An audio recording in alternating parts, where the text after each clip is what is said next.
Salut à tous, bienvenue dans cette vidéo consacrée au Huawei Mate 9 Pro. Alors je vous entends déjà, vous allez dire mais attendez, le Mate 9 est sorti l'année dernière, il y a déjà eu un maximum de smartphones depuis sa commercialisation, je le sais parce que comme vous avez pu le voir sur ma chaîne, j'ai déjà pu essayer le Huawei P20, le Huawei P20 Pro, le Honor 10 et encore tout un tas de smartphones de cette même catégorie et de cette même marque. Le fait est que le Mate 9 Pro n'était pas commercialisé en France et ne l'est toujours pas aujourd'hui. Par contre, c'est un smartphone qui, pour moi, est bourré de qualité et qui aujourd'hui tient encore la dragée haute à la plupart des smartphones commercialisés dans le commerce. Tout de suite, une petite présentation de ce smartphone. On commence par les accessoires. Comme d'habitude, le format de la boîte Huawei est similaire à celle qu'on trouvait sur le Mate 9 classique, avec la petite griffe Leica pour bien montrer que le partenariat avait été conservé sur cette version ultra haut de gamme du Mate 9. Tout d'abord, on se rend compte que le smartphone est dual SIM, ce qui est toujours intéressant. Alors il y a une version du tiroir qui sera uniquement portée sur la 4G classique et l'autre sera uniquement limitée en 2G. Un petit carton de présentation qui nous intéresse peu. Bien sûr, comme ça n'est pas une version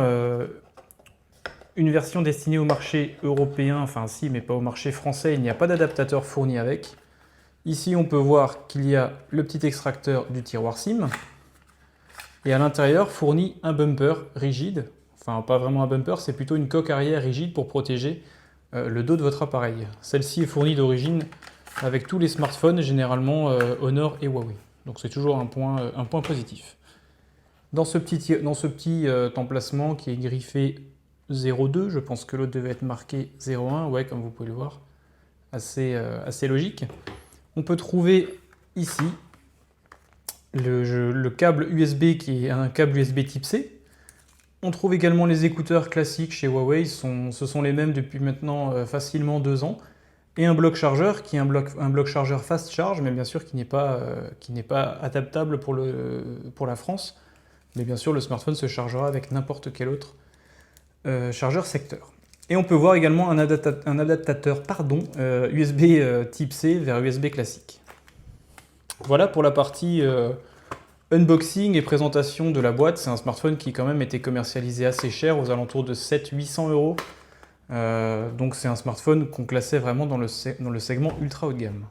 On passe tout de suite à la présentation du smartphone. Voici la bête. Donc on a affaire à un smartphone qui est relativement encombrant parce que c'est quand même un écran de 5,5 pouces. Et à cette époque-là, on n'était pas encore dans la recherche du borderless à tout prix.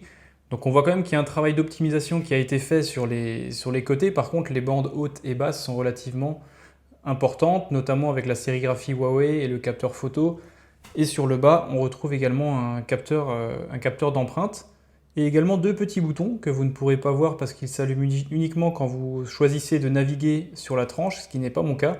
J'ai choisi de naviguer uniquement par le bouton capteur d'empreinte qui fait également bouton de navigation. Donc vous appuyez une fois pour revenir en arrière, vous restez appuyé pour venir au menu principal et vous balayez vers la droite ou vers la gauche pour accéder aux multitâches. Comme je l'ai expliqué, c'est un écran de 5,5 pouces en définition Quad HD avec une technologie AMOLED. Donc on est sur une définition de 2560 par 1440, ce qui nous donne un peu plus de 530 pixels par pouce. Donc on est vraiment dans le haut du panier des technologies d'affichage qu'on peut trouver aujourd'hui. Pourtant c'est un smartphone qui a plus d'1 an. Sur le dos, on trouve le fameux capteur développé en partenariat avec Leica. Donc vous avez toujours un capteur monochrome de 20 mégapixels avec une ouverture de f2.2. On n'est pas encore dans la génération d'ouverture à f1.6, ce smartphone est un petit peu plus ancien. Et un capteur couleur de 20 mégapixels avec une stabilisation sur 5 axes. Le capteur noir et blanc, lui, hélas, ne bénéficie pas d'une stabilisation. Sur la tranche, on retrouve le bouton du contrôle du volume ainsi qu'un bouton power. Sur le dessus, il n'y a rien mis à part le port infrarouge qui permet de commander des appareils à distance. Sur l'autre tranche, on trouve le slot micro pour mettre les 2 nano SIM. En fait, on ne peut pas mettre de micro SD, donc ce sera soit 2 nano SIM, soit une seule. Et sur la tranche basse, on retrouve, bonne surprise, une prise jack qui était conservée à l'époque, une connectique USB type C et également le haut-parleur. Alors pour parler des performances, ce smartphone tient vraiment encore largement la comparaison avec les smartphones d'aujourd'hui. C'est un processeur Kirin 960, donc on n'est pas sur la dernière version qui est la version Kirin 970. Il y a 4 Go de RAM, 64 Go de stockage, et vous pouvez même trouver ce smartphone avec une version 6 Go de RAM et 128 Go d'espace de stockage.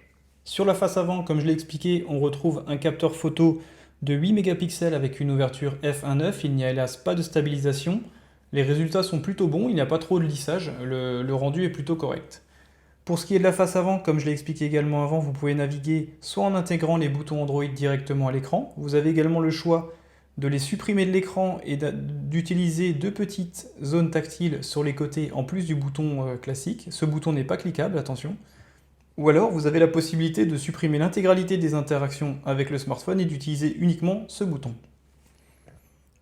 La partie la plus importante aujourd'hui d'un smartphone est bien sûr la partie photo, et autant dire que ce smartphone reprend exactement les mêmes caractéristiques techniques que le Mate 9 classique. Son rendu photo est vraiment intéressant, les couleurs sont bien gérées, les contrastes sont bien gérés, il y a une bonne balance des blancs.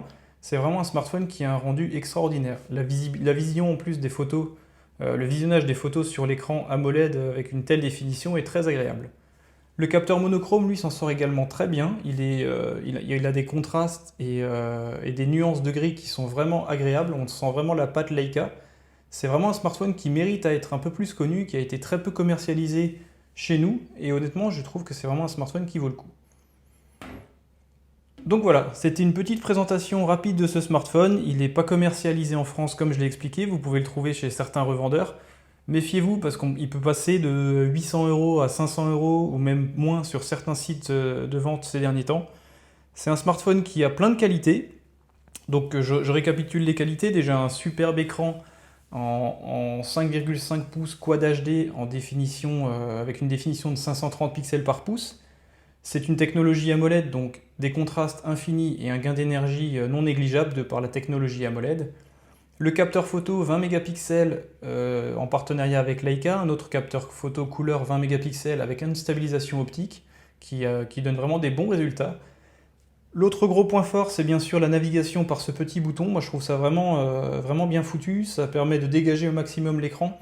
Bien sûr, on n'est pas encore sur un ratio très intéressant. On est loin de ce qu'on sort aujourd'hui comme smartphone. Néanmoins, ça permet de gagner quelques millimètres d'affichage.